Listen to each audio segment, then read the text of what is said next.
And ultimately, remember, if you generated entanglement, you'd basically be falsifying general relativity for the first time. Could you tell us a bit about what it is that isn't making sense at the moment? It's a very good question, because there's a great deal of debate even as to what it is that doesn't work. There are fundamental principles that people think don't sit well together between the two theories. There are mathematical issues and difficulties that we cannot resolve in the same way that we do it in the rest of physics. And then finally, what we are missing is experiments where quantum matters as well as gravity. We have absolutely no experimental evidence which way to go. Hawking, rather than resolving this mystery, I think he even deepened it. But in fact, that was one of these directions where suddenly there is a nice prediction. It says, look, a black hole, according to quantum mechanics, ought to radiate. This is an interesting twist in the whole story. Look, there may be problems with quantizing gravity, but hey, it doesn't matter, because you will never be able to even probe this kind of regime together. I think that's what surprised me, actually, with some of these ideas that I worked on, that in fact this is not quite right. I think you can do better than the... Yeah. How big can an object be and still be in various quantum superpositions? So ultimately, having a large quantum computer is equivalent to being able to control these quantum superpositions. The immediate question now for gravity: does each of these superpositions contribute to gravity independently? If they are entangled ultimately, you could rule out a host of theories. So at the moment, I think the technology that would possibly be the most suitable one is nanodiamonds. Our technologies are reaching this level where we could put large enough systems in a state where gravity is significant enough to be really detectable. So that's what's changed. Hello, welcome back to the Quantum Foundations podcast. I'm Maria Filoris. I'm a quantum physicist that recently finished my PhD here at Oxford, and now I work on researcher-sized communication at Oxford Quantum Circuits. And today I'm joined by Professor Vlatko Vedral, who is a quantum physicist here at Oxford. He leads the Frontiers of Quantum Information group, which is also where I did my PhD. Vlatko was my supervisor. So thank you for joining us today. Great pleasure, yeah. Great. So today we're going to be talking about one of the many areas of Vlatko's research, which is on tests of quantum gravity, in particular ones that are from the quantum information perspective. And this podcast has two parts, accessible and then a mathematical part. So this will be the accessible episode. And please feel free to leave any comments, questions in the video comments if anything is unclear, and I'll take a look. So hope you enjoy. So just to start with, I'm just interested in how you ended up doing research in this area in the first place. What kind of led you to start thinking about these tests of non-classical gravity that we'll come on to more about what they actually are in a minute, but how did you end up doing this? Yeah, it's a good point, because I think it happened very naturally to me in many ways, because at the beginning of, already as an undergraduate, actually, maybe in my last year, I started to get interested in quantum entanglement. Partly, I guess, Chris Isham gave a great course at Imperial, which I think made it a fascinating subject for all of us that attended the course. And I think it was clear to me there that I would like to do further research on entanglement. But at that time, people didn't have the experimental control that we had now. So things have really changed dramatically over the last 30 years. So at that time, people really were entangling possibly, two photons, testing various things with entanglement. However, it very quickly became clear that this is a resource for quantum technologies. And in fact, gradually from this micro domain, it started to move upwards into the macro domain.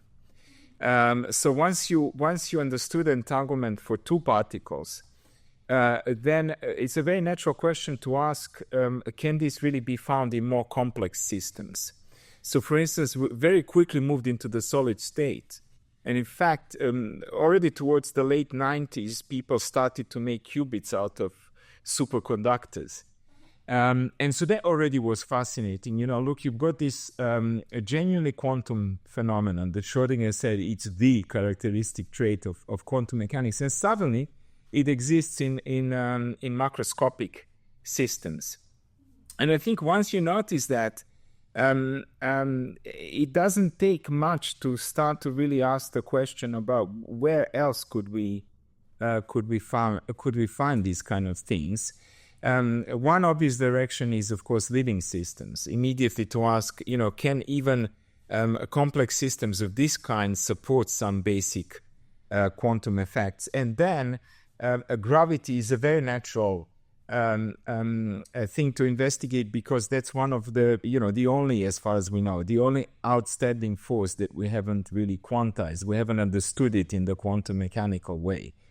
So to me, given that this entanglement is the characteristic trait, and that really intrigued me from the very beginning, in fact, of my studies, it's kind of natural to ask, how far does this go? Does this exist everywhere? Is it ubiquitous? Or is it really just a quirky phenomenon of the microscopic world? So I think that's what led me to gravity, ultimately. Right. Cool.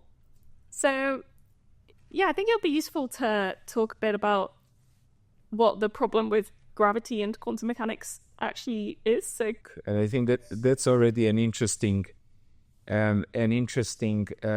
question in its own right. The reason has very much to do with how we understand both quantum mechanics and general relativity. So general relativity, of course, is the best theory we have of gravity. As far as we know, it covers all of the stuff that we know in the macroscope, in astronomy, astrophysics, in cosmology. Basically, general relativity has never really been falsified by any experiment so far.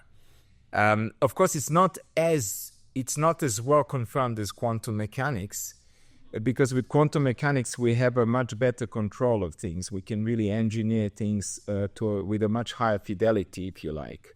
But both of these theories have withstood the test of time for more or less the same period, almost 100 years or so.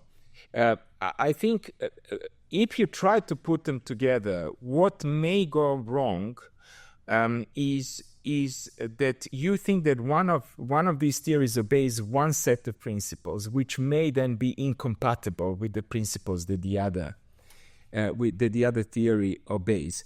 But it's here is very important how one understands each of these theories. What is it what are the basic constituents that we are really talking about? What are observations in both of these? What does it mean to measure something in each of these theories? So, for instance, just to give you an example of these things, some people would say that that in quantum mechanics we have the measurement problem, that we don't yet understand what it means to measure something. If you think that that's an issue, then you may think that needs to be resolved before that theory may even be applicable to something like general relativity. So measurement problem on quantum mechanics, some people claim could be a problem. I disagree with this, for instance.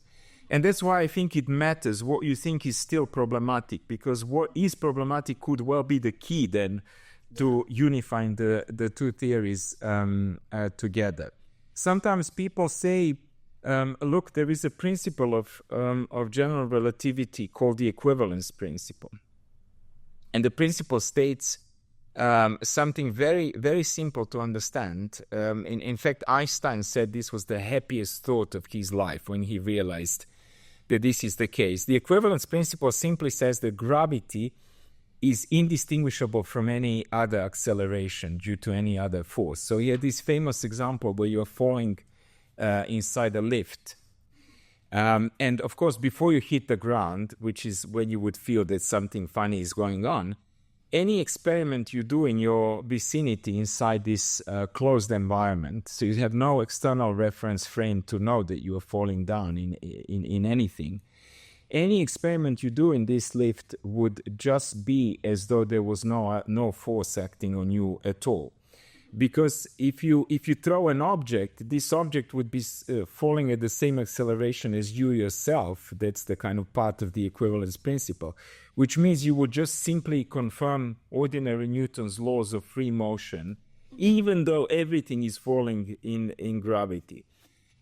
So Einstein said it would be no different to someone really accelerating the lift without any gravitational objects even being present, someone accelerating the lift with the same acceleration that the gravity provides.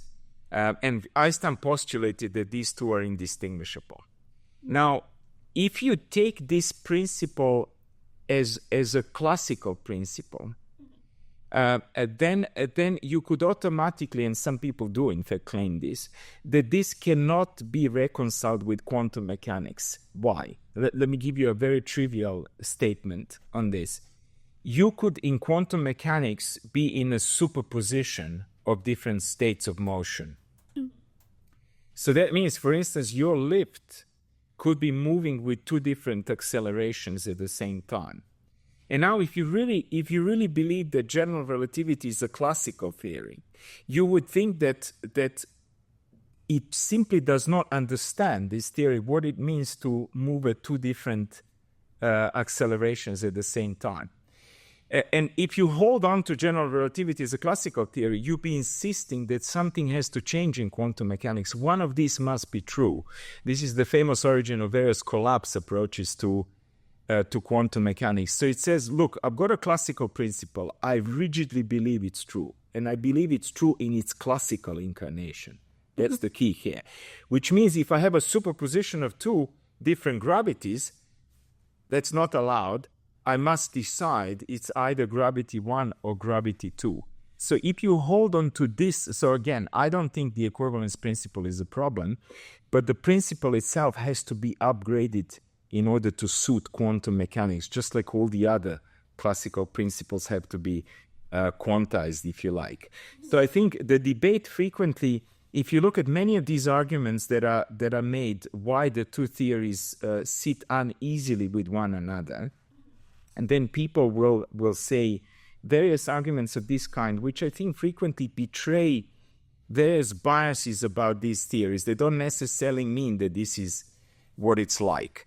So this is at the level of these kind of simple principles. Then there are mathematical difficulties that are also interesting to point out. And one of these difficulties is that whenever you are talking about continuous description of physical systems, and here we use field theory. So we use a theory where there are numbers or operators in quantum mechanics attached to every point in space and every instance in time. Whenever you calculate things with entities of this kind, you get some kind of divergence in physics. And every quantum theory that we have, all other forces suffer from infinities of this kind. Because ultimately, whenever we compute any quantity, but we insist that it's computed at a single point, it automatically blows up. It becomes infinite. And it's very difficult then to make sense of that. I think in the early days of quantum field theory, this was a big problem. People were thinking, what do we do with these infinities? And then various people actually came up with intelligent ways of subtracting these infinities and coming up with a finite number. And luckily for all other forces than gravity, we have a handful of parameters that we have to tweak, and we get rid of infinities. This is technically known as renormalization. We can basically renormalize, get rid of all of these infinities with a handful of parameters. All you need to redefine is the charge, let's say, of your system and the mass, and you can do electrodynamics fully quantumly. There are no problems, gives finite answers. The problem with gravity is that we don't know how to do that. So that's a more sophisticated problem now. It says, It's not necessarily to do with the principles, but even if you accept all of these principles and you can really put them together from quantum and from general relativity, you will still now encounter some of these infinities. However, unlike in other field theories that we had, these infinities cannot be tamed. Every time you compute a correction, you have to fudge a new number in order to renormalize. And basically, if you want to do this to all orders of approximation, you have infinitely many free parameters that you have to tweak. And obviously, no one likes that because it sounds too arbitrary to have a theory of this kind. So I think this is a technical difficulty. Whether this is a genuine difficulty, many people would say renormalization, it's a must for field theory, but actually many other people, Feynman notably, would say no, there are anyway approximations to reality. And he didn't particularly think that renormalization is one of the conditions that your theory has to have. So he was quantizing gravity quite happily, in fact, and calculating lowest order corrections. The trouble at that time was that, of course, there was no experimental evidence as to whether these calculations are at all the right way to do anything, even at the lowest order.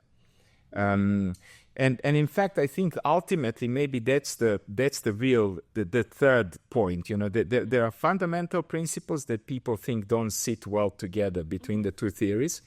There are mathematical issues and difficulties that we cannot resolve in the same way that we do it in the rest of physics. And then finally, what we are missing, and the reason is that gravity is by far the weakest force, what we are really missing is experiments where quantum matters as well as gravity. We simply don't have a single experiment, in fact. That's how far I would go, to say we have absolutely no experimental evidence which way to go in this direction. Yeah, right. Yeah, it's useful to think about it in terms of those three levels of principles, mathematical issues, and experimental results. So on the topic of experimental results, what are the kind of historically the ways of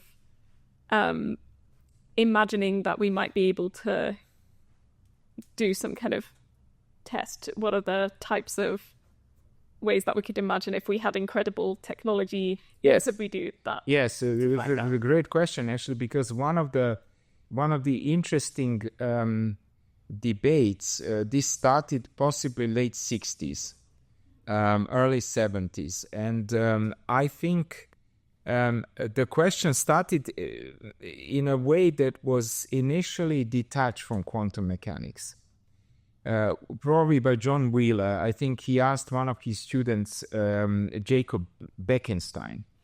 The almost seeming paradox was of the following kind, that if black holes are really irreversible, namely if the stuff that goes into black holes literally vanishes and never comes out, there is no reversibility of any kind in that dynamics, then Wheeler thought that this could be a danger for the second law of thermodynamics. The second law of thermodynamics says that in any isolated system, the entropy cannot decrease. Usually goes up until you reach the maximum entropy. And entropy signifies disorder. Mm-hmm. And so John Wheeler said, I think even humorously in some sense, he said, imagine you're a teenager, your room is messy, your mom comes to you and says you must sort all of this out. And imagine now you could shove all of that into a black hole. Suddenly, if nothing happens, if this really is a perfect way of getting rid of all the mess, suddenly you've reduced the entropy of your room, but at no real cost, because the black hole just naturally gets rid of this information. So that's known as the kind of information paradox, so to speak. That's how it started. A purely classical question, actually, what happens to this? And Bekenstein then said, this is all fine, providing that we can think of black holes entropically as well. So there is a natural measure of disorder for black holes as well.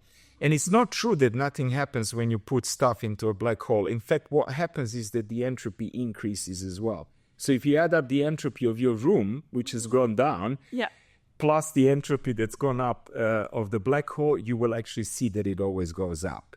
Indeed, it conforms to the second law of thermodynamics. And all of this was classical argumentation. But then The question was,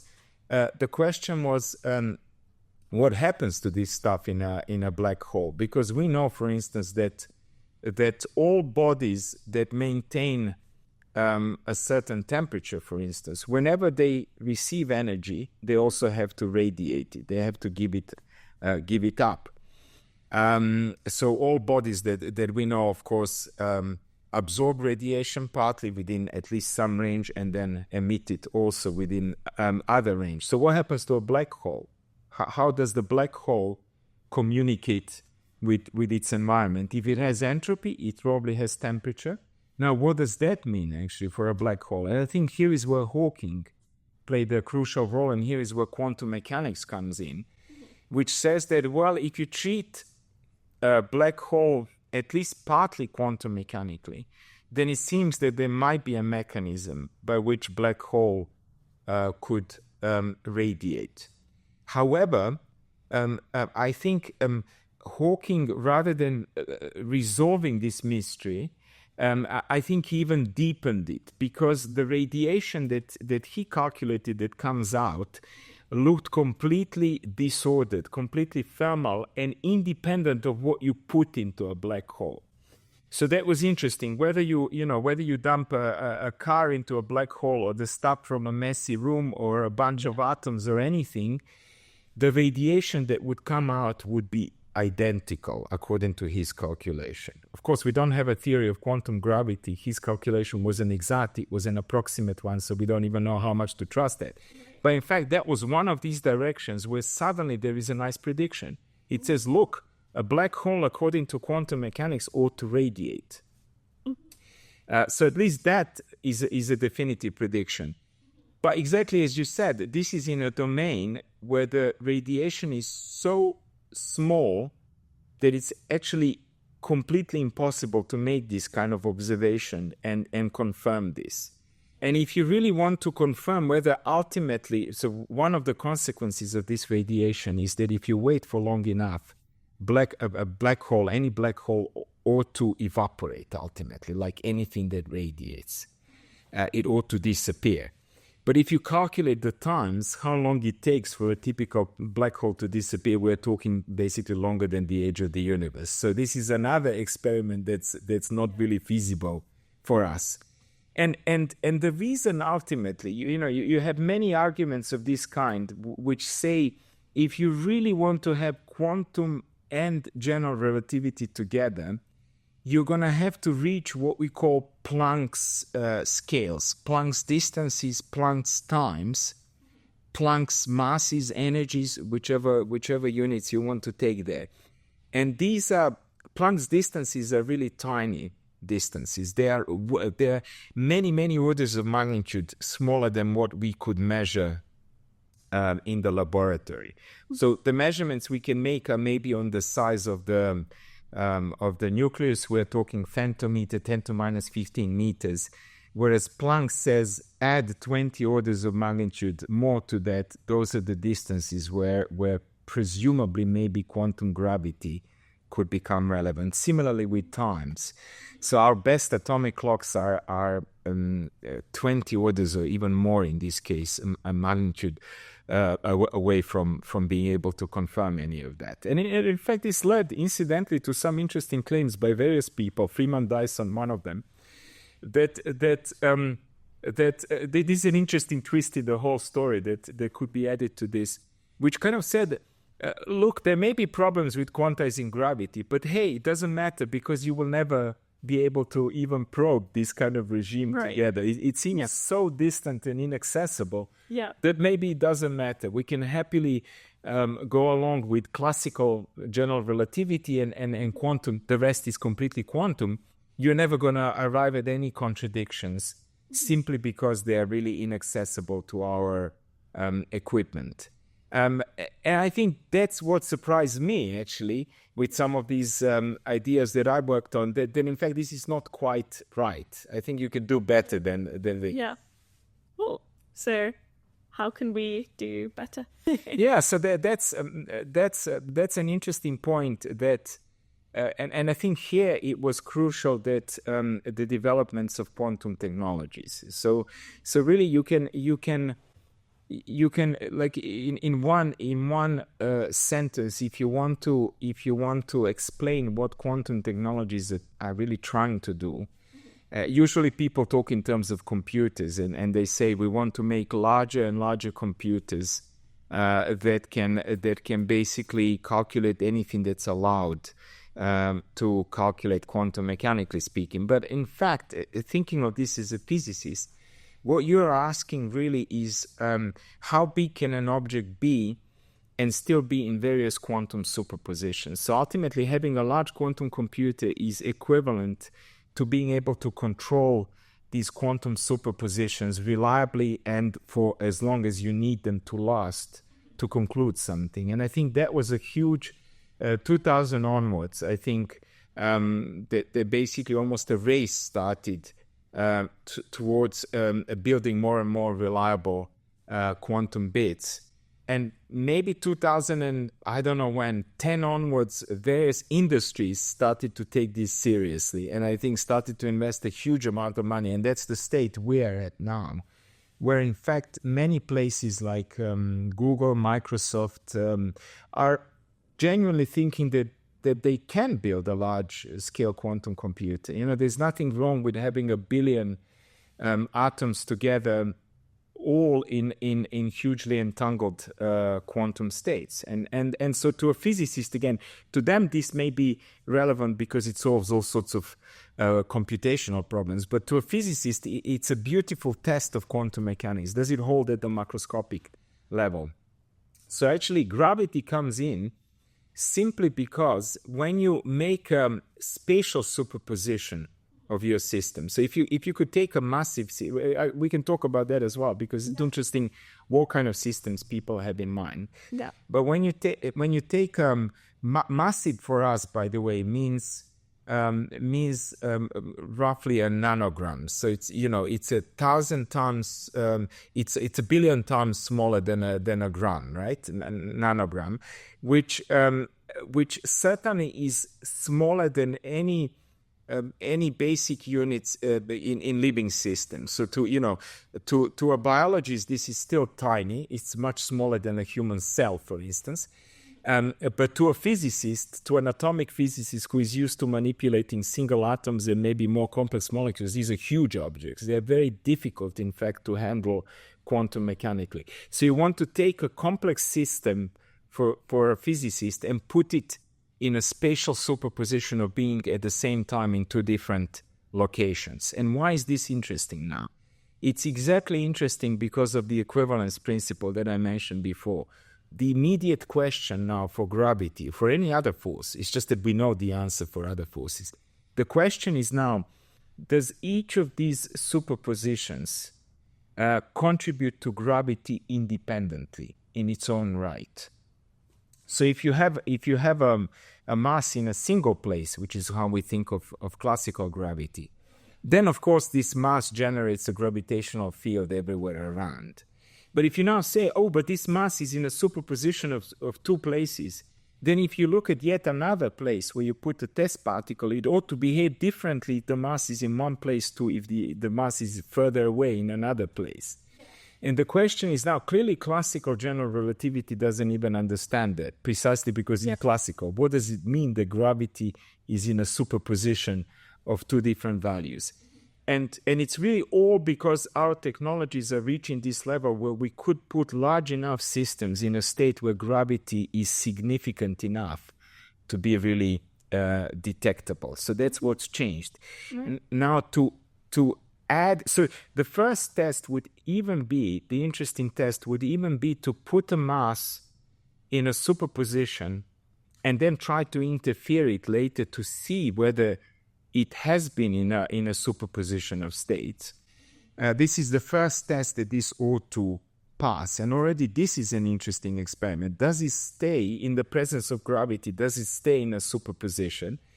And like I said, people who adhere to the classical equivalence principle would definitely disagree with the superposition. They would say, no, the particle must decide to behave according to one gravitational field or another. It can't be in both of these at the same time.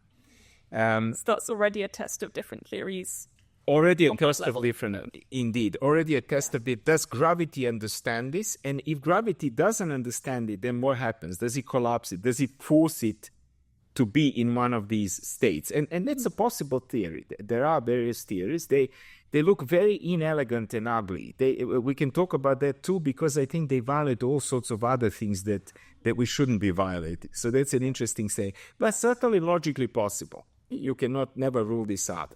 However, to have a really watertight argument, and that's what Chiara and I proposed, and Sugato Bose at UCL and his colleagues, we actually gave talks at the same meeting in 2017, and then we realized that basically we have very similar ideas, and we decided to coordinate the writing of these papers. And the idea was that you need one mass in a superposition to create this quantumly ambiguous gravitational field.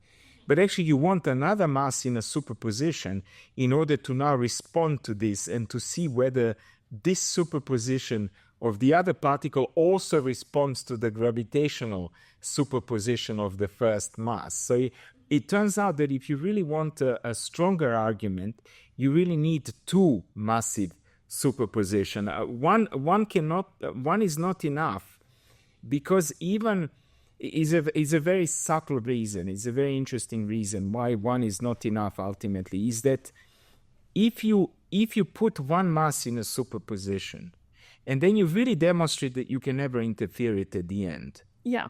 It's interesting that the reason for this could be quantum gravity itself. This is something that we call decoherence in quantum mechanics. So in fact, the reason why a subsystem may not display quantum behavior is because it's part of a much larger quantum system. So it's not that quantum mechanics collapses, it's that the global quantum mechanics makes the local system behave effectively classically. So it's interesting that with a single mass, if you never see a superposition, it could almost count as an extra evidence that gravity, after all, is quantum, and it's entangling itself to the mass, which is what prevents you from observing this kind of superposition. So kind of gravitational induced decoherence from some quantum gravity interacting. Indeed. Yeah. Of course, it's also consistent with gravity being classical.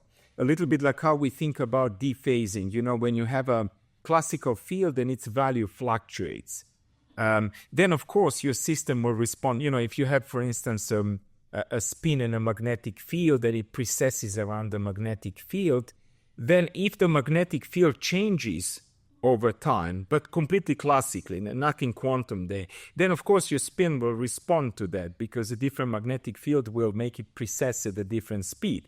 And then suddenly you will say, oh look, there are some changes to the behavior. And in fact, the quantum superposition on the spin could be destroyed simply because of the classical noise of the magnetic field in this case. So that's quite interesting that a single mass, it's inconclusive completely. It could have collapsed because gravity is quantum. It could have collapsed because gravity is classical.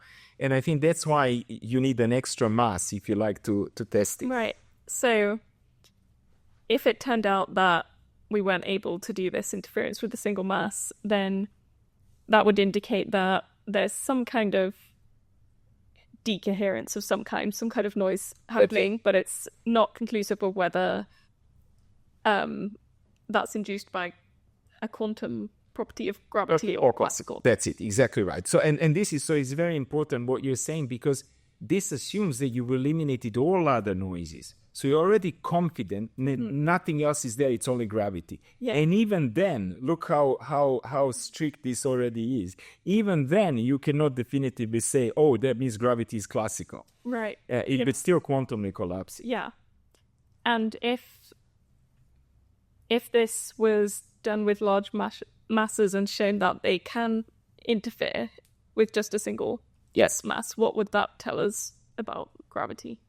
Again, it's more like a control a control thing in the sense that it could, again, both conclusions are possible, and that's what's interesting there. That you could argue that if you manage to interfere it, it could be because gravity was quantum, but wasn't destructively interfering with you. And I can explain this. Or it could simply be that gravity is still classical and wasn't interfering with your superpositions during your experiment. But the first one is more interesting again, that quantum gravity is also consistent with this. And the reason, in fact, quantum and classical for a very similar reason, if you like. You could imagine that when you put a particle in a superposition, you disturb, according to Einstein, you disturb space-time locally, right? You basically disturb the field locally. But now, as you bring these two together to interfere them, you are dragging along these two different space-times halfway through the experiment. You are bringing them back into one and the same space-time, if you like. So anything that looks like decoherence halfway through the experiment, as you bring it back, suddenly all of these configurations merge back into the same configuration that decouples, and it doesn't affect your interference as well at all. In fact, this is a phenomenon that various people, I think I have maybe Andrew, I'm not sure historically who even the first person is to point this out. Andrew, possibly Tony Leggett, speaks a lot about it. They would call this false or fake decoherence. They would say, you put the mass there, it seems to entangle to the field, could be gravitational, could be whatever other quantum field is there. And if you now get rid of the field halfway through the experiment, it looks like your mass is not in a superposition anymore. It's in fact entangled to something else. And that entanglement looks like it's destroying the superposition. But in fact, as you now bring it back to the same position to interfere them, all of these environmental things that are different halfway, they conspire, they just are brought back by bringing back the particles. And basically, so it's possible that gravity is classical and quantum, and you still observe interference. So it's kind of interesting that neither collapse of a single mass nor being able to observe interference is a definitive proof of either quantum or classical nature of gravity. Yeah. It's very interesting. Yeah, right. And very frustrating because you think, wait a second, this is still an amazing experiment. Yeah. I'm actually interfering a huge object. No one has done that before. Mm-hmm. And yet I can't really tell whether gravity is quantum or classical. Yeah, that's interesting. I guess what it would tell us is about the limits of application of quantum theory to macroscopic systems and to systems with mass. And it would maybe rule out some interpretations of quantum mechanics, but not rule out theories of quantum gravity. No, not at all. And that's interesting. You're right. And I think, again, your bias is as to how you interpret these principles is very important, because that will lead you to make certain predictions and even to in fact think about what experiments would be interesting to test. Mm. Yeah, right. Cool. So what happens when we introduce this second particle? What kind of experiment can we imagine doing, and how can that tell us more about testing quantum gravity? Yes, that's really the interesting point, and relies now on this fact that that we really think that all interactions in physics take place locally. So it's a very important assumption, which of course could also fail. So it's interesting, whenever you're testing these things, you're putting together a number of things we believe hold, at least in most of the physics that we are aware of. And in this case, what locality really means, I guess the concept of a field was introduced by Faraday precisely to explain things in a local way. So I think Faraday was possibly the best experimental physicist of all times. And it's interesting that he invented probably the most important theoretical concept as well, the field. Maxwell obviously made this mathematical. I don't think Faraday had the ability to do that. But His idea was, of course, and I think this bothered Newton as well with gravity, but his idea was simply, if you put an electron in one place, then after some time, an electron in another place will respond. They will repel one another. And so the question is, if there is empty space between them, how does this first electron communicate its presence to the second electron? How does the second guy know that it should move away, for instance, or closer, attract or repel? This bothered Newton a lot with gravity because, people say that Newton's gravity is action at a distance, but I think Newton himself, it was clear from his letters that he himself was dissatisfied. He even said no one in their right mind would actually believe that this acts like that. There must be a mechanism. It's just that he wasn't aware of that mechanism. So Faraday had that ingenious idea to say, what about if I claim that there is a field everywhere around, the electromagnetic in this case, but gravitational for the experiments we are discussing. And so when I put a charge in a certain place, it initially disturbs the field at that place.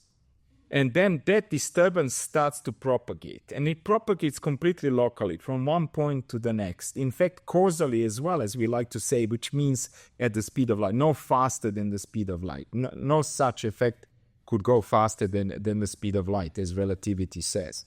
So basically, there's a perfectly local description where you put a charge in one place, the neighboring place gets disturbed, then its neighboring place gets disturbed, and so on. The waves propagate in all directions. And then, you sooner or later you hit another charge, and that charge starts to respond to that field locally that it feels, not to the field that the first charge generated, but the one that propagated to that distance. And it's interesting that all our experiments, once Faraday had this idea, it was clear that I think physicists quickly understood that everything should be phrased that way.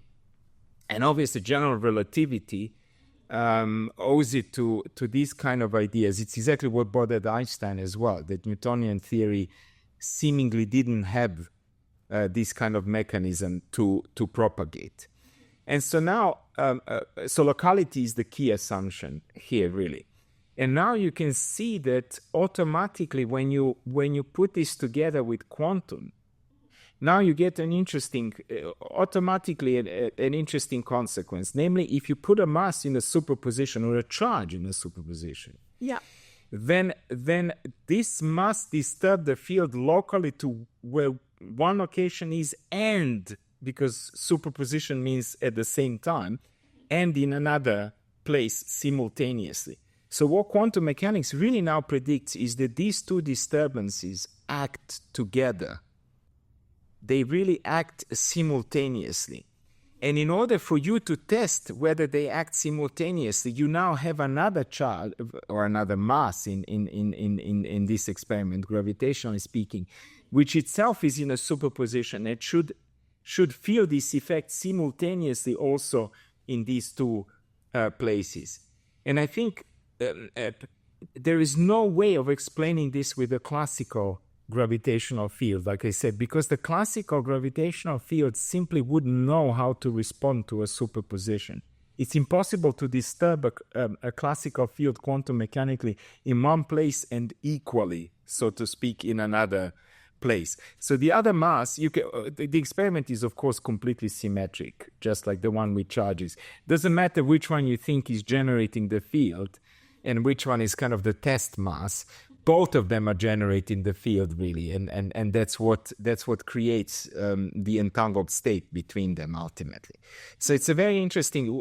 You're really testing. The key assumption is locality, because if you admit that there is something that happens at a distance, then this could be explained without the field in the first place. Right. And in fact, there are theories of physics like that. Even Feynman and Wheeler themselves entertained a highly non-local idea where only particles are present, there are no fields. So it's interesting that even an experiment of this kind relies on the fact that you acknowledge that there is a medium, and it's that medium that you are testing, and concluding that it's quantum mechanical. If you say there isn't a medium in the first place, then you cannot make these conclusions. Right. So we make the assumption of gravity propagating in a local way with some field. And in this experiment, you have two masses, both in a spatial superposition. That's it. And then, and each of these masses in superposition, from the locations in which they're in superposition, they'll have this gravitational field. That's it. And then they'll have their kind of gravitational influence on some other mass. That's it. Due to that field Exactly being created locally from their position. Exactly.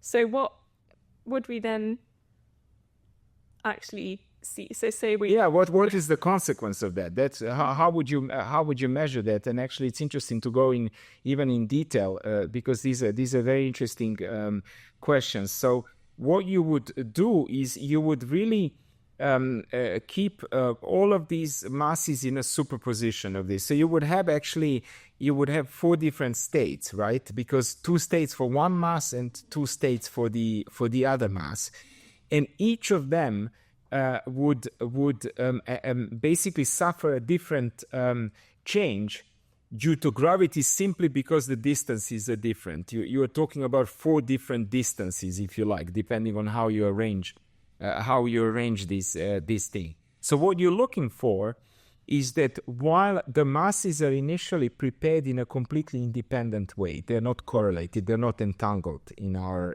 language. So one mass is in a superposition in its own right, completely independently from another mass. They're prepared independently. There are no correlations at all in this initial preparation. What you are now waiting for is for gravity to have enough influence, and this is where it matters that the masses are large enough and that you can maintain superposition for long enough. But actually, in the most dramatic instance, what you are ultimately creating a maximally entangled state, spatially speaking, between these two masses. And I can explain what I have in mind, the kind of state that I have in mind.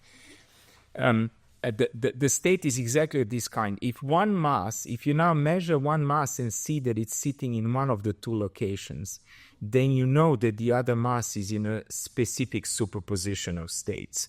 And if you measure the first mass in the other location, then you can confirm a different superposition of these two masses. So this is very similar. If you're familiar with Bell's inequalities, effectively what this does is makes measurements in different bases on two masses. And once you establish that they are perfectly correlated, that's a definitive proof that they are really entangled. So it's very interesting. So basically, if one is in a definitive place, the other mass interferes positively. If it's in another place, the other one interferes negatively. And you can test that behavior in an interferometer. Mm-hmm. Right. So we can imagine these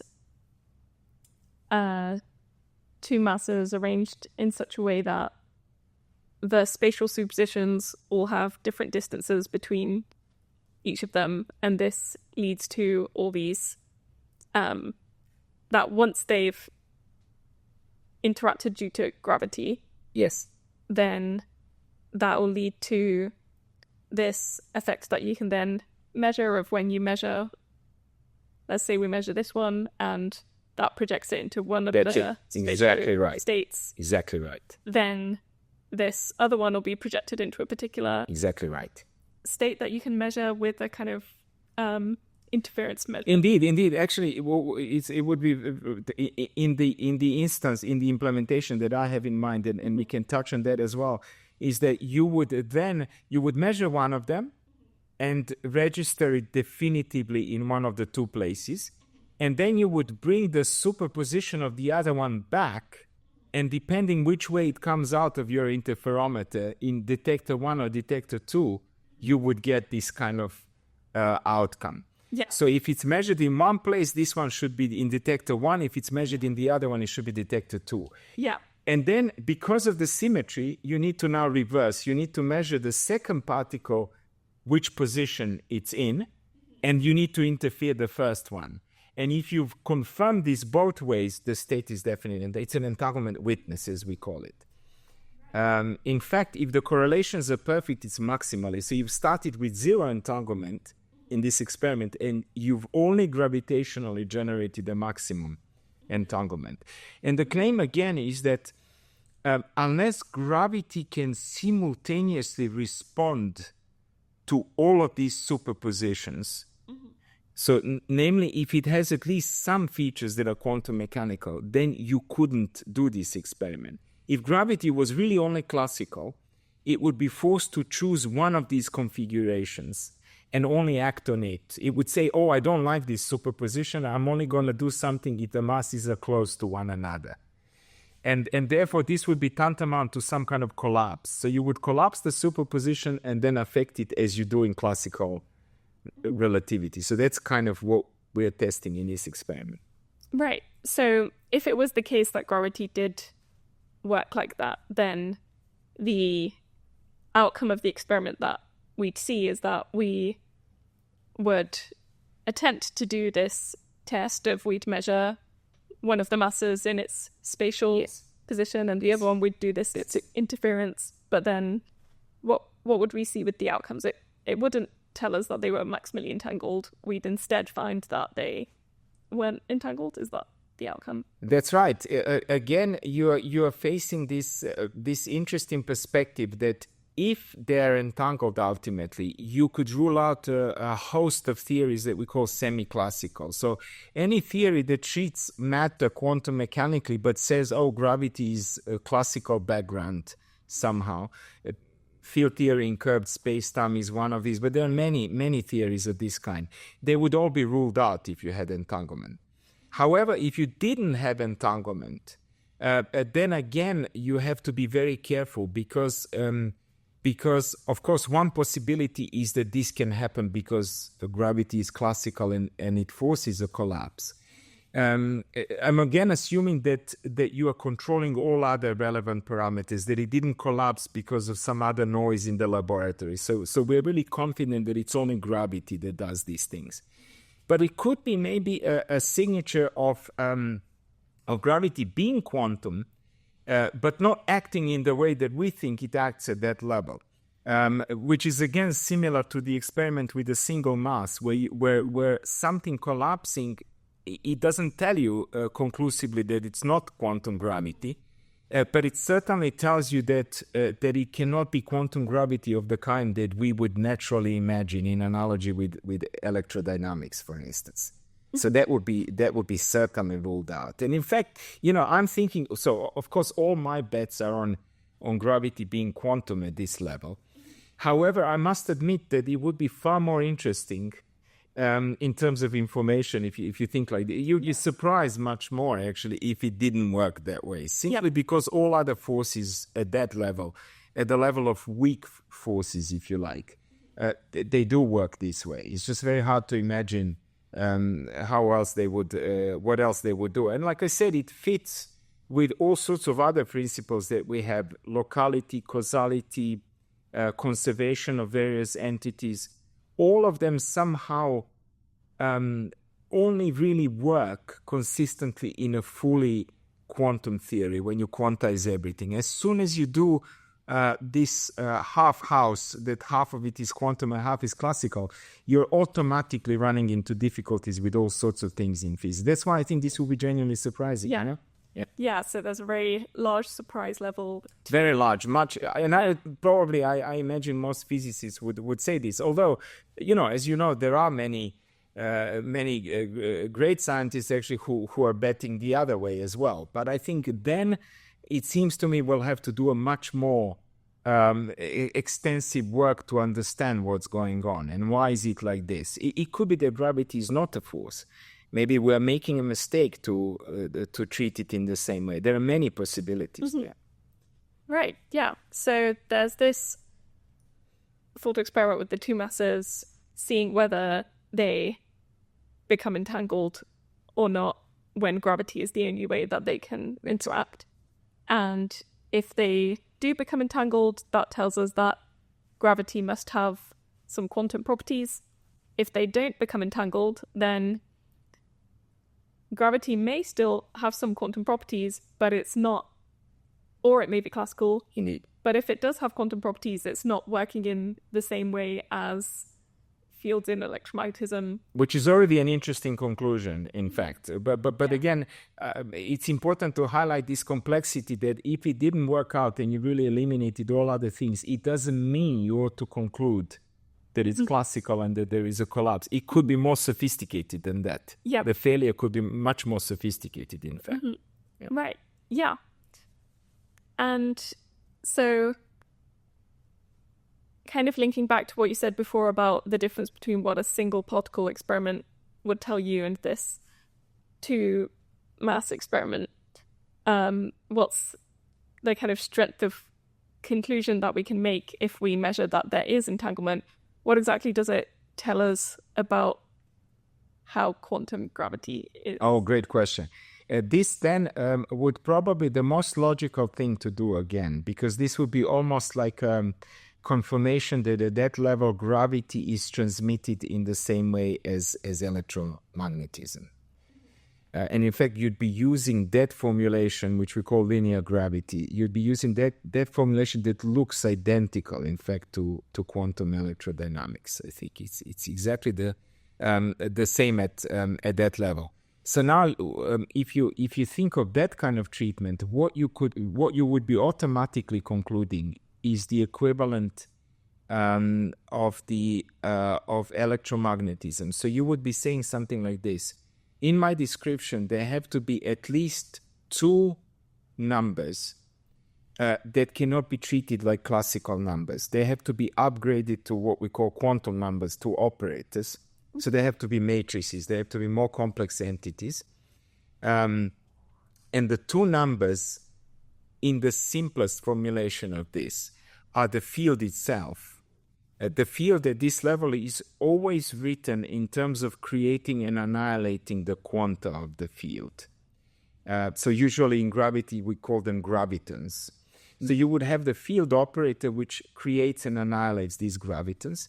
And you would have the energy of the field, which always enters your description, which would be something like the number of these gravitons times the corresponding energy of each of them. And it's interesting, in quantum mechanics, these behave like the position and the moment. They have the same uncertainty that Heisenberg pointed out between the position and moment. So they cannot be measured simultaneously. They don't commute. It matters which one you measure first and which one you measure second. So at that level of description, this would prove that certainly first, even if you're very agnostic about the theory, it would prove that there are entities of this kind. They must exist in order for you to describe this. But to me, the most logical would be to follow this line fully then and say, look, in this linear regime, the two entities are the components of the gravitational field itself and the energy of the field. And that's certainly sufficient if you acknowledge that, and if you assume that it's sufficient to model the experiments at this level, if they come out this way. Mm-hmm. Right. So it would indicate non-classicality of gravity, at least in terms of having a kind of uncertainty principle. That's it. In gravity. Exactly the way that we conclude. With the electromagnetic field, classically we can specify all the electric and the magnetic field components at every point. They're really real numbers. They're just really classical entities. Whereas quantumly, they are upgraded into these quantum numbers, into operators. And what this automatically says is if you know the electric field at one point, you cannot know the magnetic field perfectly. There is an uncertainty attached to this. There's an exact analog in gravity that the many components of the gravitational field would not commute in this jargon. You just simply could not handle them together. And it's exactly this non-commutativity that enables the field to communicate between the two superposed masses. If the field wasn't like that, you couldn't even meaningfully couple the quantum numbers of the masses to the quantum numbers of the field. That's actually what gives it the coherence to allow for this. Mm-hmm. Right. Cool. So if we did this experiment and got an outcome one way or the other, is there something or how might that affect our understanding of the different theories of quantum gravity that people are working on, the current research programs people are taking seriously? Yes, I think that's a very nice point as well, because we touched on what this would eliminate, what kind of semi-classical descriptions this would eliminate. But then, of course, there is a host of quantum gravities as well. Many approaches, in fact, they, again, coming back to these interpretational issues, they really do probably follow from different biases that people have. And let me just give you one example, possibly. Some people, and I think Feynman was very fond of that, Weinberg himself followed this approach. They were very fond of thinking of the gravitational field like any other field. So that means the field is just sitting on some background space-time, exactly like the electric and the magnetic. So they were thinking of these different gravitational components, the electric-like and the magnetic-like components of the gravitational field, and they would simply say they're sitting at each point in space at every instant in time, just like the electromagnetic field. If you, and that's okay to do it like that, and you can quantize it and you can see the consequences. If you, however, believe that the ultimate message is that it's space-time that's gravity, it's not fields sitting on space-time, but it's the space-time itself. It's probably closer to the spirit of how Einstein would have described it. It's exactly the dynamics of space-time that gives you gravity. That's kind of the novelty in general relativity, is that space-time becomes a thing. It's not just a background system of coordinates that we can arbitrarily introduce, but it's a living thing, so to speak. It responds, there is action and reaction and so on. If you think of it like this, you'll be very dissatisfied with the first approach, which is frequently called the canonical approach, like being standard. That's what you would do, a standard approach. This second approach would say, no, that's a mistake. You ought to quantize space-time itself directly. And then you go into all sorts of different approaches. Non-commutative geometry would be one of them. Loop quantum gravity is another one, saying, well, actually, you should be thinking of geometrical objects that now are quantum numbers. For instance, you cannot measure the area and volume of a certain region simultaneously. So it's not that the gravitational components are quantum numbers. It's the space-time that actually should be captured by quantum numbers. This is a fascinating idea, of course. So all of these approaches, canonical, things like loop quantum gravity, even crazier things like string theory. Of course, string theory initially started by wanting to get rid of these divergences that we were describing, thinking that if you shrink everything to one point, if you think of fundamental particles as being point-like, that's what leads to all of these infinities. So string theory says, what if you think of them as extended strings? Then maybe you should be able to get finite outcomes even without any renormalization. But ultimately, string theory, the claims that this contains quantum mechanics, contains even gravity, quantum gravity, and whatever else. And I don't understand string theory to any degree that's good enough to make an intelligent comment. But my feeling is that, and I think discussing the string theories, this is confirmed. My feeling is that they themselves ought to agree at this level of weak quantum gravity that the outcome indeed should be entanglement between superposed masses. So I would say your traditional canonical approach is Feynman-Weinberg style. Your loop quantum gravity approach is non-commutative geometry. There are various people who have done this. In fact, Penrose, you could say, started the whole thing with spin networks and so on, discretizing space-time and treating space-time as a bunch of quantum numbers. And string theory, they should all pass this test at that level. And in a sense, that automatically made me think, and I still like to think about these things, is, okay, what would you do then in order to try to discriminate these approaches? And I think that's an amazing question. Of course, what this usually means is that you should go to the next level of approximation and calculate the next level of approximation according to each of these theories and see whether there are discrepancies. However, as you can imagine, given that the first order is already challenging experimentally, the next order is really well beyond that. Then we are getting into these territories of is this experiment ever going to be possible and so on.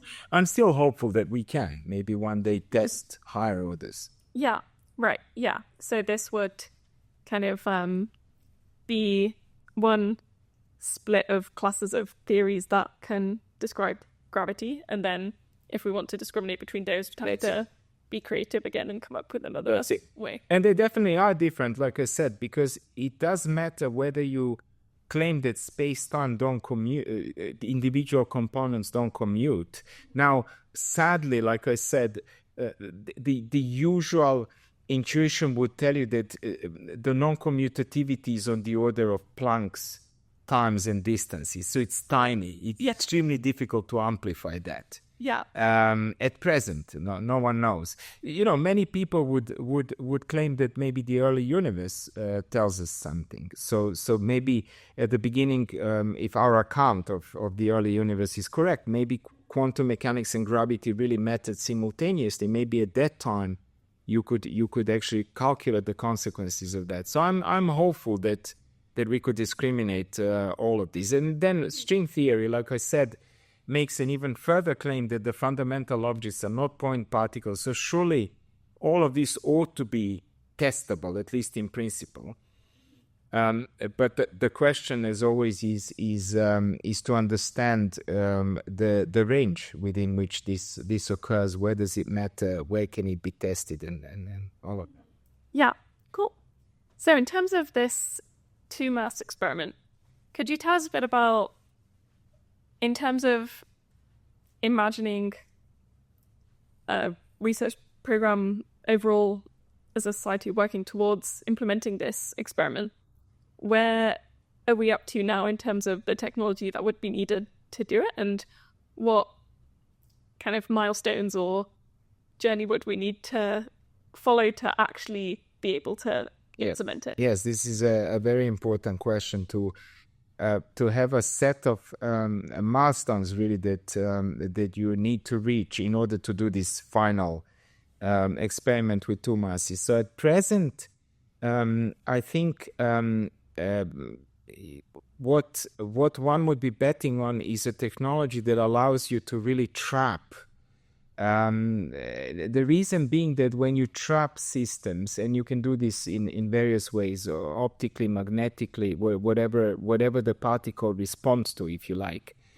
If you do these things, a bit like in quantum technologies, then you automatically have a high degree of control of your object. So you really want to localize it well, and you want to make sure that it's not subject to various noises that would negatively interfere with your experiment.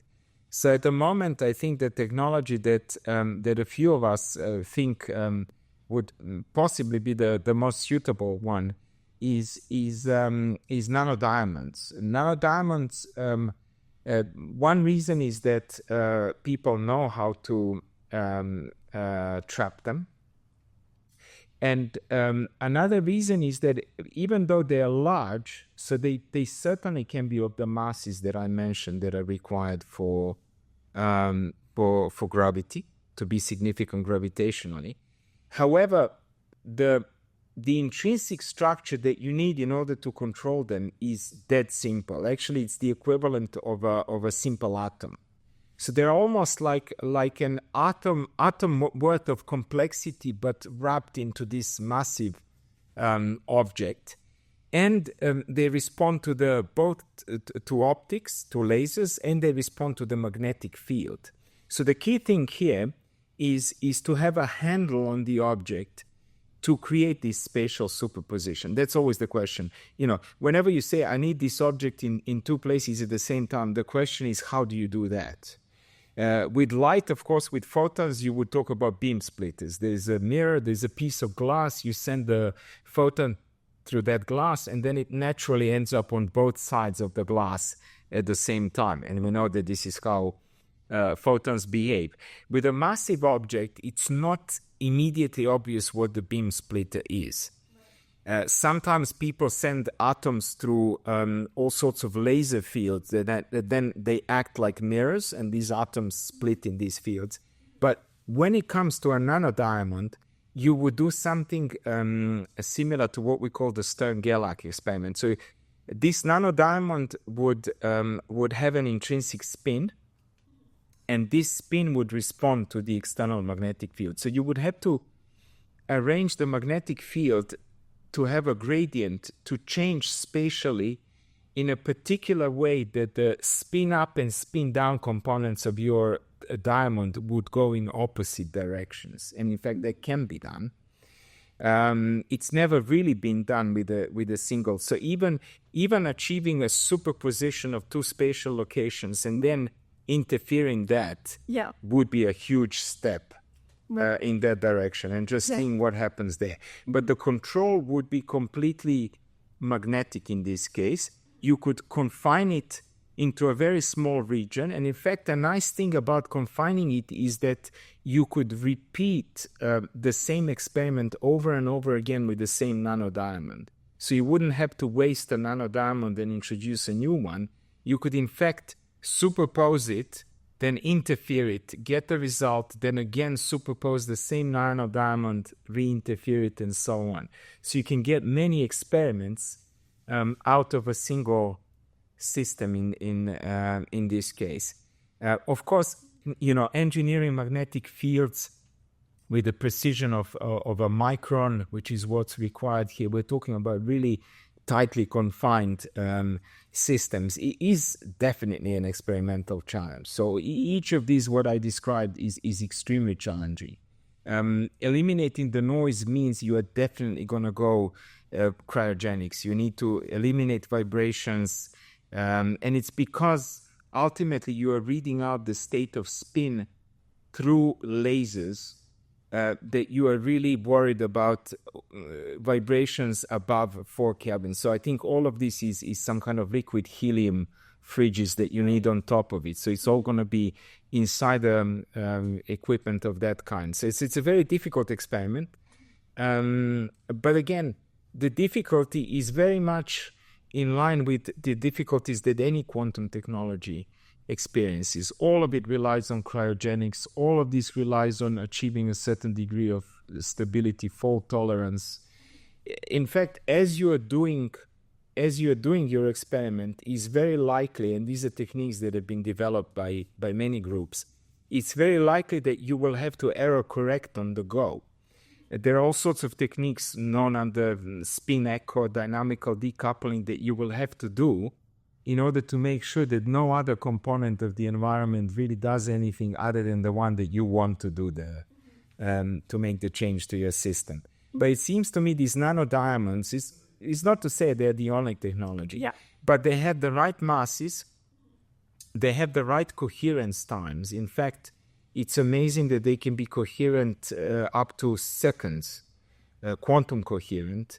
We are talking about, again, internal states. It's a very different question to spatial than extent. How long can you... And the hope is maybe we can do that, because we really need a massive object like that, and we need to keep it in this quantum state for long enough for the phase to build up that we can then observe. Yeah. So one possible path forward is to use these nanodiamonds, use the spin, and then do an experiment to put them in a spatial superposition. And a kind of first milestone in that direction would be to actually do the interference experiment with just one nanodiamond. Indeed. And that's it. And already I think that would be a hugely impactful experiment in its own right. In fact, no one has done anything like that. Yes, this would be a tremendous achievement.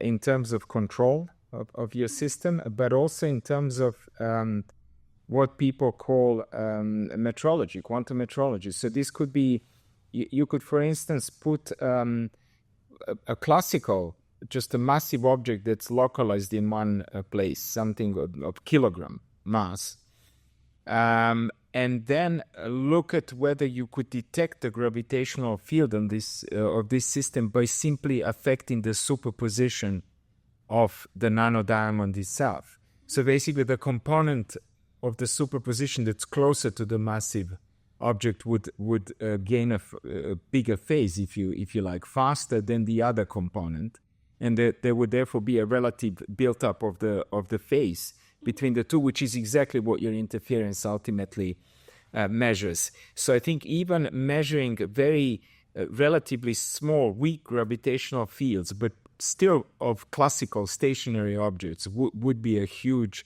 milestone in this direction. And of course, as we discussed, it would at least tell you that nothing weird happens there. Gravity doesn't obviously prevent you from doing this kind of interference. So you would know that it's definitely then worth considering doubling this and trying to insert another nanodiamond to see how that responds. Mm-hmm. Yeah, cool.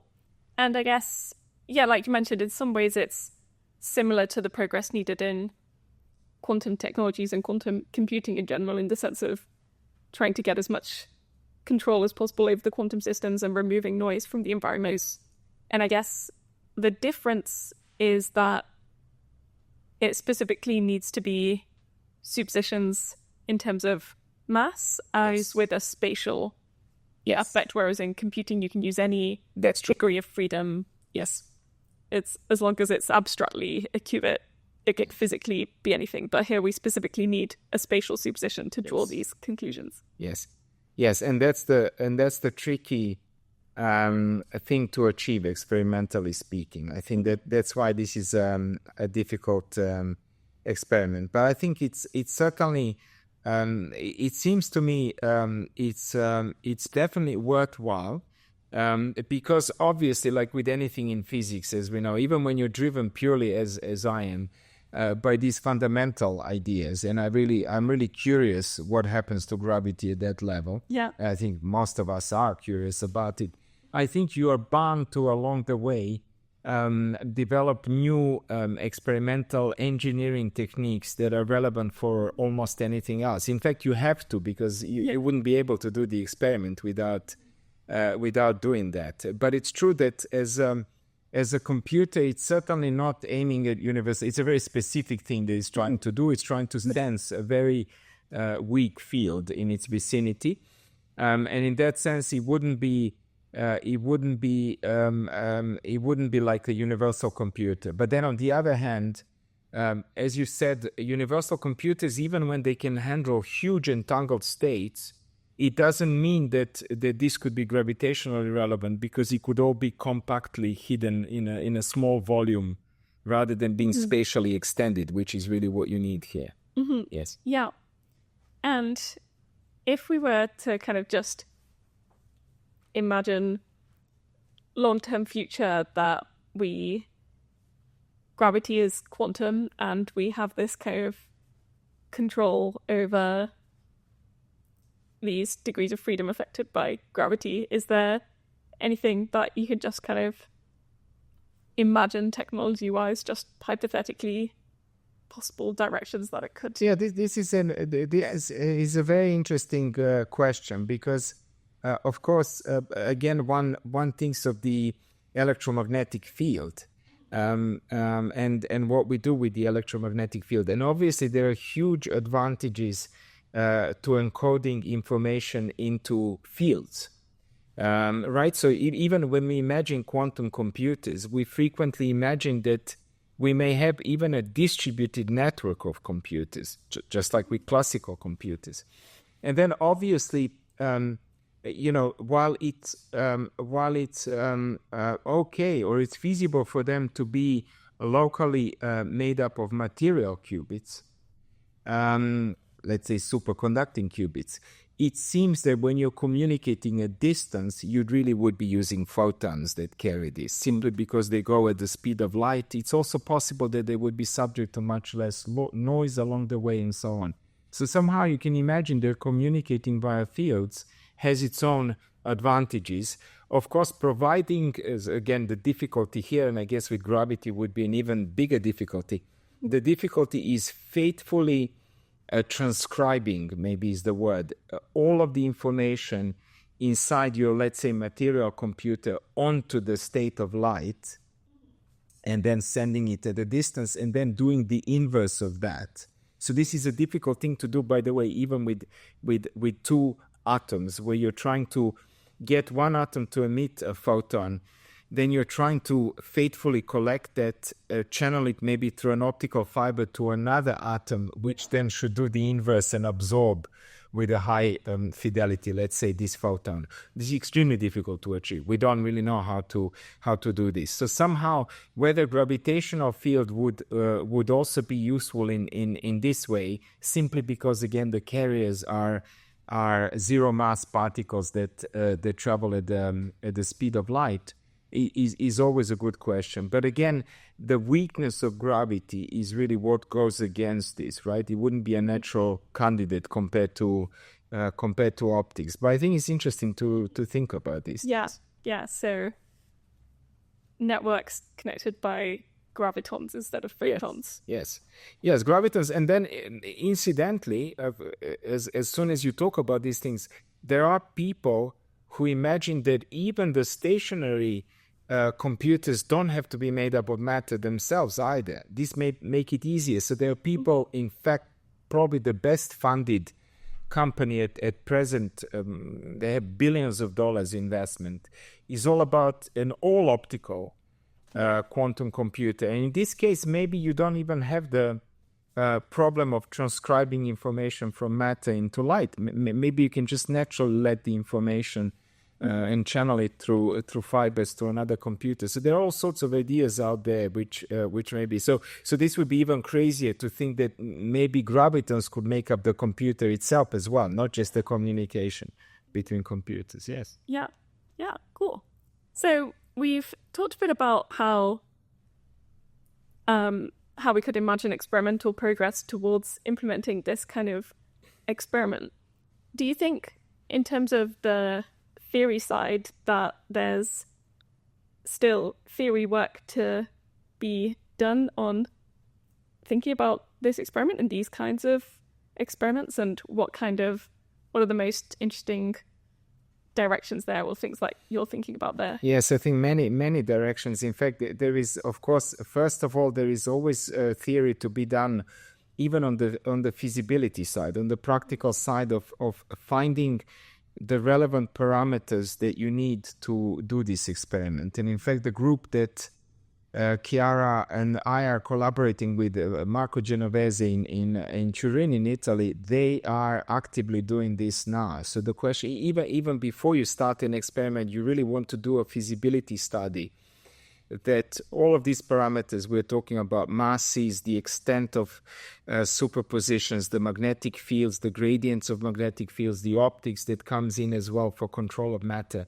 You want to really prove initially, you want to at least find out that there is a domain of all of these parameters which basically is suitable to give you the right result. And I think the initial studies that they've been doing, and I think we're probably about to publish a paper or two on this as well, they look very optimistic to me. They certainly are telling us, yes, it's possible to do this with this technology. But then obviously, as you start to do the experiment, there will be extra stuff that needs to be done as you find out further things. So that's on the practical side, certainly a lot of work to be done. On the theory side, I'm most excited about looking at some, I don't know, I don't want to call them necessarily fringe. That sounds possibly offensive, but there are many fringe theories out there where people, they're in fact extremely creative ideas. They're ingenious in many ways, but fringe in the sense that possibly not many people would subscribe to these ideas. And nevertheless, it's interesting to calculate what they would predict in this case. So, for instance, there are theories where, and I think usually they're really well motivated. Again, it depends on your bias, what you think the key feature of your theory is. But gravity is a nonlinear theory, as we know. So basically, if you have two different spacetimes, each of which satisfies Einstein's field equations, and if you put them together, if you superpose them, so to speak, in a classical wave as waves, as you do electromagnetic, this no longer is a solution. Unlike Maxwell's equations, where any superposition is a solution as well. So people sometimes say gravity gravitates. So even the energy that gravity itself generates has an effect, feeds back into changing gravity itself. So some people think that what this implies, for instance, so this is one of these fringe theories possibly, is that rather than thinking about gravity in this linear way as I do, so basically we were describing four of these components in a superposition. Each of them behaves independently in its own gravitational way as it would classically, and then you superpose them all together quantum mechanically. Some people think you should introduce nonlinearities in this context already. So that means when I put a mass in a superposition, it's not just independently this mass creates a field and this one at the same time, but they somehow together even interfere to give you an extra effect. To me, calculating these consequences, putting them to test as well, is fascinating, because it seems to me they would give us answers that are different to these semi-classical or standard quantum approaches. So I think there are many, and I think to me they're interesting because, like I said, we may get surprised. Maybe the thing doesn't work. Maybe it's not quantum in the way we think. Maybe there are extra. So to me, this is of huge interest, as well as these theories where the field is abolished in the first place, where people say maybe it's not a field. Maybe there are some kind of non-trivial, possibly even non-local effects at play. So somehow developing these theories and to the level where you can calculate the consequences in this experiment is hugely interesting.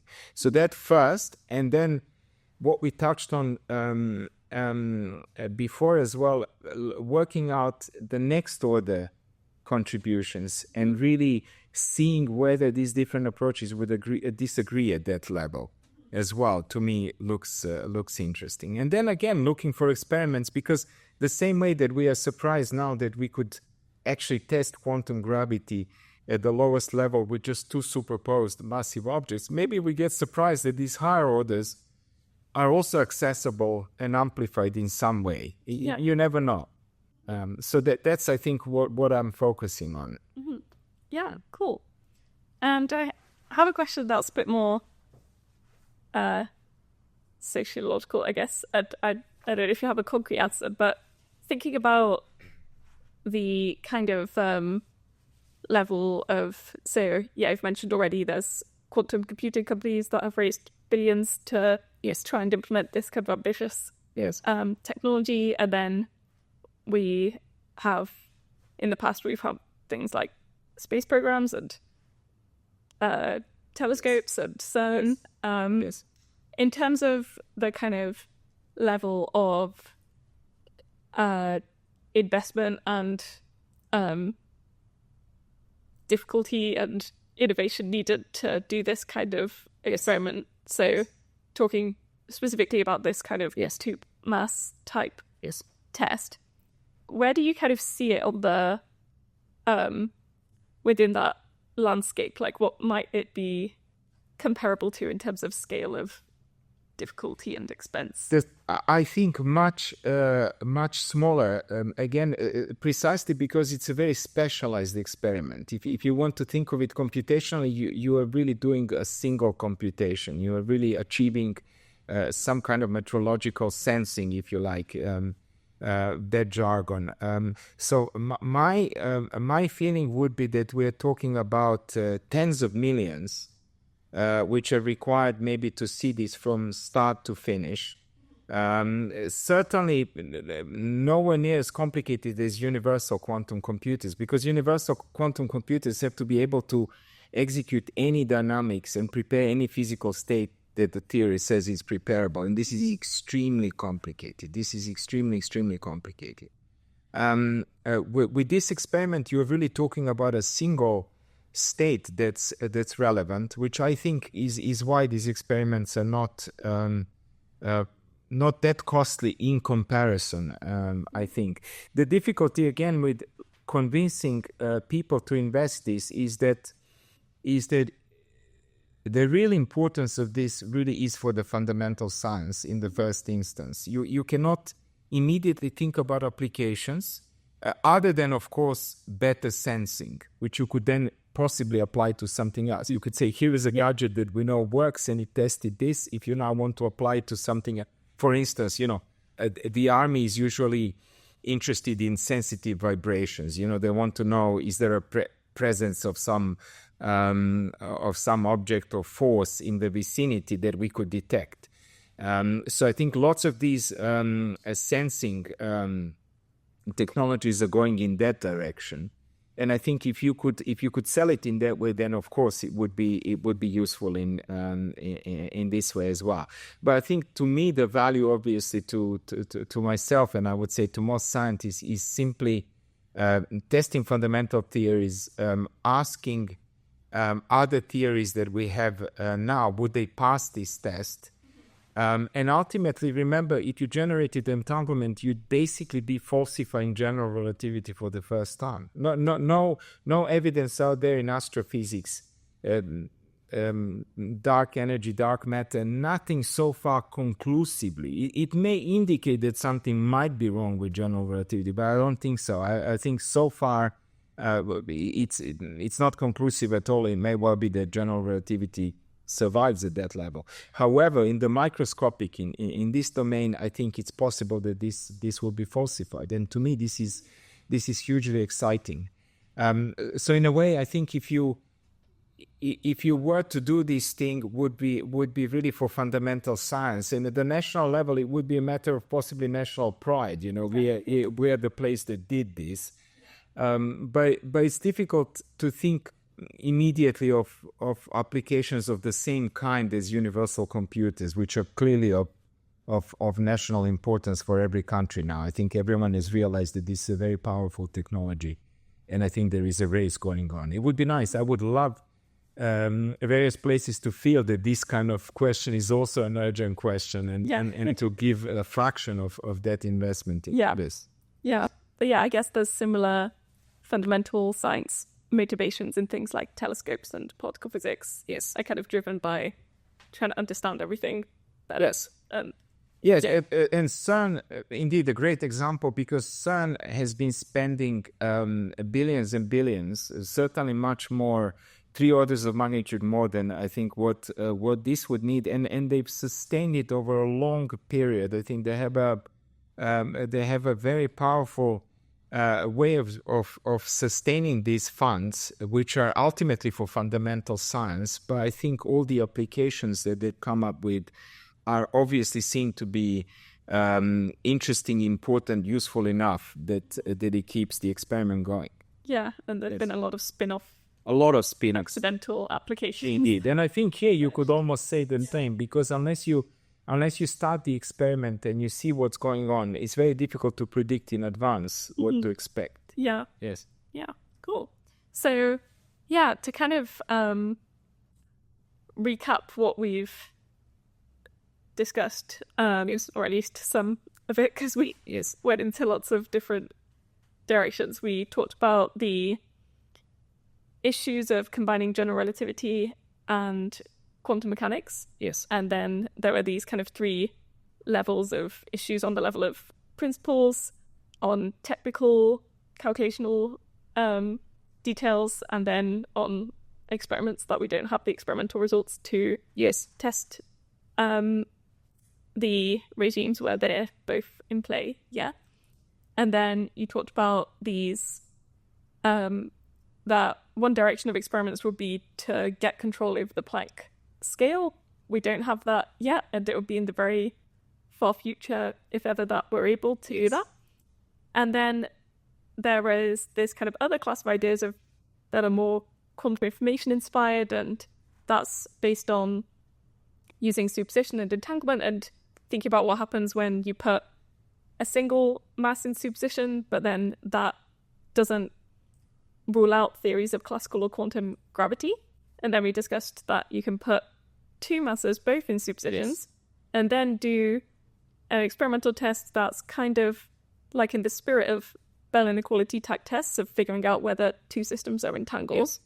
And if they can only interact via gravity and you find they're entangled, then this actually does rule out some classes of theories that explain gravity in terms of a quantum way, in terms of having a kind of uncertainty principle within it, or in either a classical or a kind of non-standard quantum way. Yes.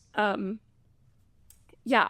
And then there are directions that we can imagine in terms of experimental approaches. For example, with these nanodiamonds, where the initial step would be to even do the single interference experiment of putting it in a spatial superposition and interfering it. Yes. And there's also lots of cool theoretical work to be done, both in terms of figuring out the feasibility of these kind of experiments, maybe modifications of them that are easier, and also in figuring out what different theories would actually imply. And then the kind of next level of then distinguishing between theories that this experiment doesn't distinguish between, but imagining future versions and proposals. Yes. Cool. And perfect summary. Yeah. And I think it's maybe one thing that that could also be emphasized is how interesting it is that these ideas from quantum information really have started to permeate the rest of physics. And I think here they were really crucial in the sense that entanglement, of course, being the best form of quantum information. But I think more than that, that you're almost thinking of communication between these different superpositions, if you want to use that language. The communication, the field, in this case, gravity or whatever it is that mediates it, you could think of it as a kind of a channel. So it's very similar to teleportation. All of these are kind of protocols that have in a way similar features of quantum teleportation, namely that if I really want to communicate a quantum bit to you at a distance, then we better make sure that we share already something that's genuinely quantum mechanical. And of course, in teleportation, we are sharing an entangled pair of quantum bits. If these were not entangled, if the channel didn't have the full entangling capacity, if it didn't have all the quantum numbers that are there, then you simply couldn't achieve quantum teleportation. You're just best off simply measuring the system and classically communicating this.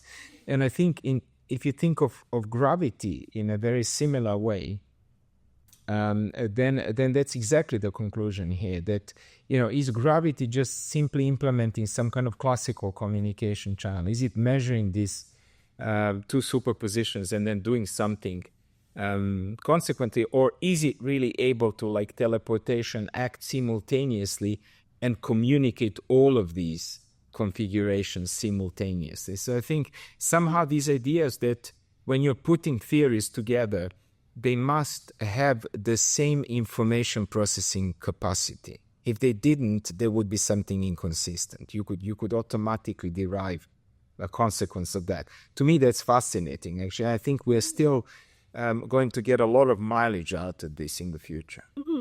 Yeah, so looking at things from a quantum information perspective leads you to ask these questions about things like information capacity, and then that actually leads you to kind of physical conclusions about differences between things in terms of those properties. So it really gives you, a different way of proposing tests or distinguishability of what's happening in terms of experiments. Yes.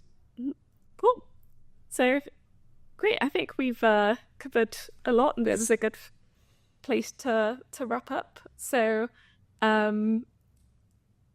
so before so I'll put some resources in the video description, and I know you put this review out recently with That would be great. on the Indeed, it's probably the best place to read about the basic ideas, and I think it has a lot of references as well, so you can follow it up if you want to know more about it. Yeah, I'll put that in the description, and that's exactly a review about quantum information approaches to testing gravity.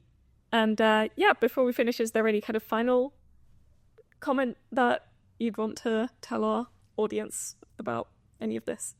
Well, not really. I find it amazing, like I said, that I think in many ways, I personally certainly feel very lucky that we are at the level where we can now genuinely test new physics, right? Because we all grew up with these two theories that clearly are the most successful descriptions of nature that we've ever had. And to the point that various people even doubted whether there would be any changes to this or any significant changes. And I think, like I said, surprisingly to some degree, certainly surprisingly to me when I started my research in the early 90s in quantum information, it didn't look like it was going to explode as much as it did subsequently. To me, I'm really extremely happy that this now feeds back into physics. And I still think the biggest value of our technologies will be simulating complex physical systems. They don't have to be gravitational. They could be of different kind. But it seems to me understanding complex systems will be the key application for quantum computers. That's how I view this. And I think we're getting closer and closer to this. Mm-hmm. Yeah, great. So thanks for doing this podcast. And thank you to the audience as well for joining us today. And look out for the other episode as well on more technical detail. And I hope you enjoy. Please feel free to leave comments. And we'll see you next time for more Quantum Foundations discussions. Bye. Bye. Bye. We have it in the back. Look, even this guy, hide it here. Yeah. Yes. Sometimes it's nice that it's spontaneous. You even leave all the mistakes in. I mean, that's good. Yeah, I've been putting some kind of funny bits at the end with some things that went wrong. But no, it's good. It's like in movies when they show the bloopers. But I'm not sure how many people made it to that bit.